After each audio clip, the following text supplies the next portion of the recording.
Another morning of chaos in Minneapolis, several days after George Floyd, an unarmed black man, was killed. The death in police custody is continuing to spark protests all across the country now. Minneapolis now declaring a state of emergency and activating the National Guard. We weren't setting fires and we weren't burning down buildings. All you said is just everything takes time. Well, the time's up. Yeah, as unrest persists in Minneapolis, large cities also holding their own protests. Chicago, New York, Denver, Phoenix, Los Angeles, and here in San Diego, longtime activists say these protests demonstrate the public's frustration.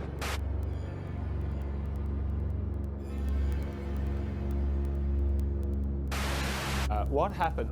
This has been a very important thing happened in January this year. Unfortunately, it got smothered by the coronavirus. China lost the trade war with the United States. China lost the trade war with the United States. China lost the trade war. The Chinese have not been transparent from the beginning. If they had been more transparent, more open up front in terms of giving us access, reporting, giving us access not just to the people on the ground, but to the virus they had so we could understand it, we'd probably be in a far different place right now.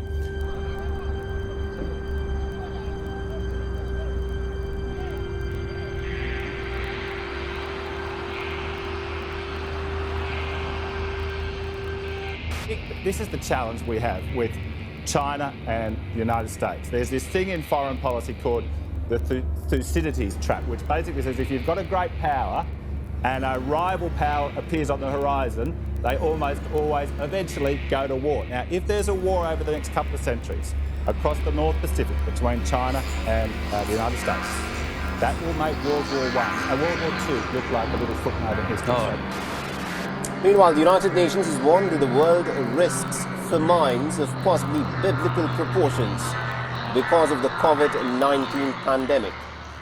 Now, David Beasley, the head of the United Nations Food Relief Agency, the World Food Programme, has said that more than 250 million people could be left starving within months as the pandemic hits the global food production.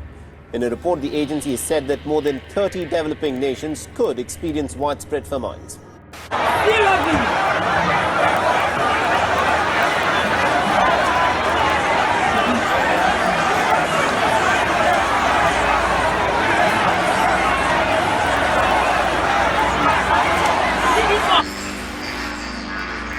The U.S. death toll from the coronavirus crossed 100,000 on Wednesday, the highest number of any country.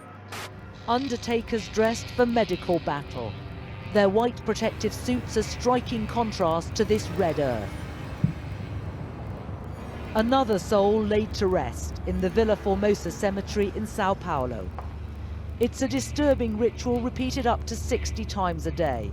Proof that COVID-19 is now rampant in Brazil's largest city. Everywhere you look in this cemetery, there's row upon row of freshly dug graves.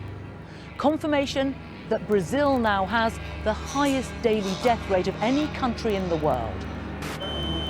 COVID-19 attacks the lungs. So did the Spanish flu. Then, as now, there was no cure and no vaccine, just common sense prescriptions like fresh air.